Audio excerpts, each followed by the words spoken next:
మైనార్టీలకు చదువు లేదా, మైనార్టీలకు తెలివి లేదా, మైనార్టీలు అర్థం చేసుకోలేరా అంటే మీరు చెప్పిన కాకమ్మ కథలు విని మీకు ఓట్లేసేదానికి వీళ్ళు ఏమన్నా అమాయక ప్రజలా నేను అడుగుతా ఉన్నా. మీరు ఈ రకంగా విధ్వంసాలు సృష్టిస్తూ ఉంటే మాకు మైనార్టీలు ఓట్లేస్తారు, 80% ఓట్లు మాకు పడ్డాయి, ఈ పట్టణంలో 10,000 మెజార్టీ మాదని చెప్పి మీరు తప్పు డంకాలు ఇచ్చుకుంటూ తిరుగుతూ ఉంటే 22 సంవత్సరాల శ్రమ ఎక్కడికి పోవాలి?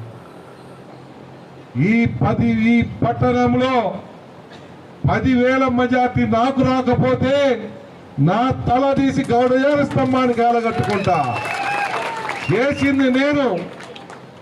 ఈరోజు ఇంటింటికి గడప గడప తిరగలేని స్టేజ్లో ఉన్నా కూడా కాళ్ళు ఈడ్చుకుంటున్నా, బోళ్ళు ఈడ్చుకుంటున్నా, చిన్నగా తిరుగుతా ఉన్నా. రోడ్డు మీద తిరగలేక నా కొడుకును, నా పిల్లల్ని, నా యొక్క పిల్లల్ని రోడ్డు మీద తీసుకొచ్చి ఇంటింటికి తిప్పుతా ఉన్నా. అర్థం చేసుకోలేనంత అమాయకులు కాదు మార్కాపురం ప్రజలని చెప్పి ఈ సందర్భంగా మనవి చేస్తా ఉన్నా. ప్యాకేజీ స్టార్లు ఉండొచ్చు, ప్యాకేజీలు ఇస్తామని రావచ్చు, ప్యాకేజీ ఇస్తామని వచ్చినటువంటి వాడిని చెప్పుతో కొట్టామని చెప్పి మైనార్టీ సోదరులు తిరగబడే సమయం వచ్చిందని ఈ సందర్భంగా మనవి చేస్తా ఉన్నా. ఈరోజు మూగుతా ఉన్నారు, ప్యాకేజీలు ఇస్తాం పోవాకండి పార్టీలలో లేకని. ఏమయ్యా మీ డబ్బులుంటే మీ పిల్లలకి ఇచ్చుకోండి.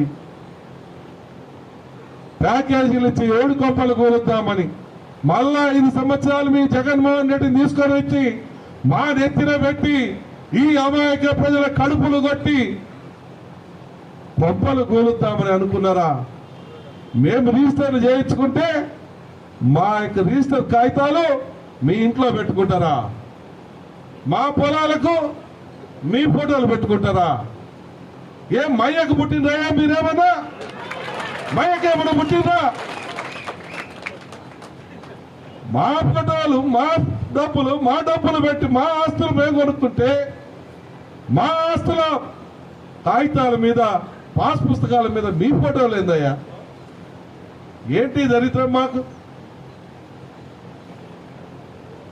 ఇంత దరిద్రమైనటువంటి పరిపాలనని వ్యతిరేకిస్తూ తెలుగుదేశం పార్టీ, జనసేన శ్రేణులు ఏకతాటిపై నిలబడి ఈరోజు మీతో పాటు సమానంగా రాలేక మిత్రుల సహకారంతో 10 ఇండ్లకు 20 ఇండ్లకు పోయి మాట్లాడుకుంటూ ముందుకు పోతున్నటువంటి ఈ నారాయణ రెడ్డి మీద జాలి దలిచి ఓట్లు వేయాలని ఈ ప్రజలు భావిస్తా ఉంటే అధికార మదంతో, డబ్బు మదంతో ఈ అమాయకుల జీవితాల్ని నాశనం చేస్తాం, మళ్ళా 5 ఏళ్ల అంధకారంలో నెడతామని మీకు ప్యాకేజీలు ఇస్తామని చెప్తామంటే ఎంత దుర్మార్గము, ఎంత దుర్మార్గమైనటువంటి ఆలోచన.